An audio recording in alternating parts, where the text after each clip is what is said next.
এইরকম একটি perfect pudding বানানো কার না স্বপ্ন বলেন তো? হ্যাঁ, আপনিও এরকম বানাতে পারবেন। আজকে আমি তৈরি করব পারফেক্ট পাউরুটি ক্যারামেল পুডিং। নর্মাল পুডিংয়ের থেকে এই পুডিংয়ের স্বাদ 10 গুণ বেশি হবে। এছাড়া এটা তৈরি করা খুব সহজ। এবার আমি এখানে 4টি পাউরুটি পিস নিয়ে নিয়েছি। কুচি কুচি করে কেটে একটা পাত্রের মধ্যে নিয়ে নিলাম। দিয়ে দিলাম হাফ লিটার দুধ। দুধটা আমি আগে থেকে জাল করে রেখেছি। এখন এটা আমি ভিজিয়ে রাখবো কিছুক্ষণ। এরপর আমি চুলায় ফ্রাই প্যান দিয়ে দিব হাফ কাপ চিনি আর 2 টেবিল চামচ পানি। এবার আমি অল্প আঁচে নেড়ে নিব, ক্যারামেলটা বানিয়ে নিব।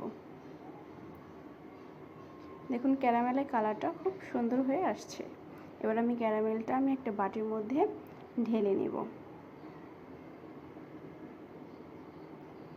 এবার এই বাটিটা আমি ঠান্ডা হতে রেখে দিব। ক্যারামেলটা শক্ত হয়ে যাবে ঠান্ডা হয়ে। এরপর আমি হাফ কাপ চিনি আর 3টা ডিম নিয়ে নিব। এরপর আমি এগুলো ফেটে নিব ভালো মতো।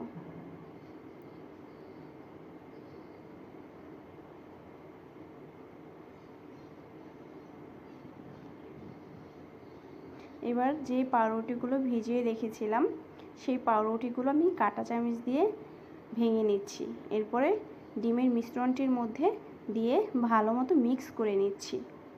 এবার আমি একটা ব্লেন্ডারের জারে দিয়ে ব্লেন্ড করে নেব। আপনারা চাইলে ব্লেন্ডার না করেও কাঁটা চামচের সাহায্যেই ব্লেন্ড করে নিতে পারেন। সো আমি এই ক্যারামেলের বাটিটার মধ্যে এখন ছেঁকে দিয়ে দিব যাতে নরম সফট হয়।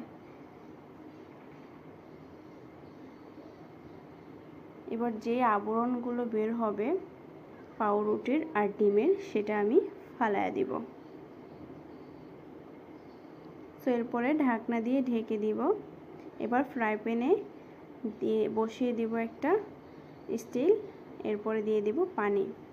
বাটিটার থেকে 2 ইঞ্চি পানি হলেই হবে। দিয়ে দিলাম ঢেকে। এখন আমি এটা মিডিয়াম আঁচে 1 ঘন্টা জাল করে নিয়েছি। এখন আমি এটা চেক করব একটা শলা দিয়ে।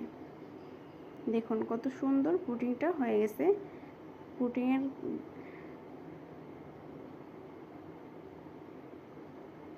এরপর আমি এটা ফ্রিজে রেখে দিয়েছি আধা ঘন্টা।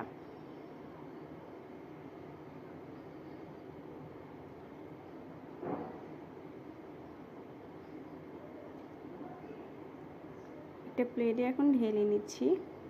দেখুন কত সুন্দর হয়েছে, স্মুথলি।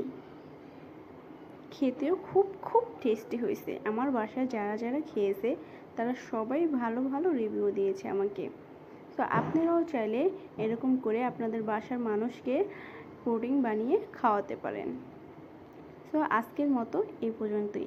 আল্লাহ হাফেজ। আমার ভিডিও যদি ভালো লাগে প্লিজ আমার চ্যানেলটি ফলো করে দিবেন এবং লাইক কমেন্ট শেয়ার করে দিবেন।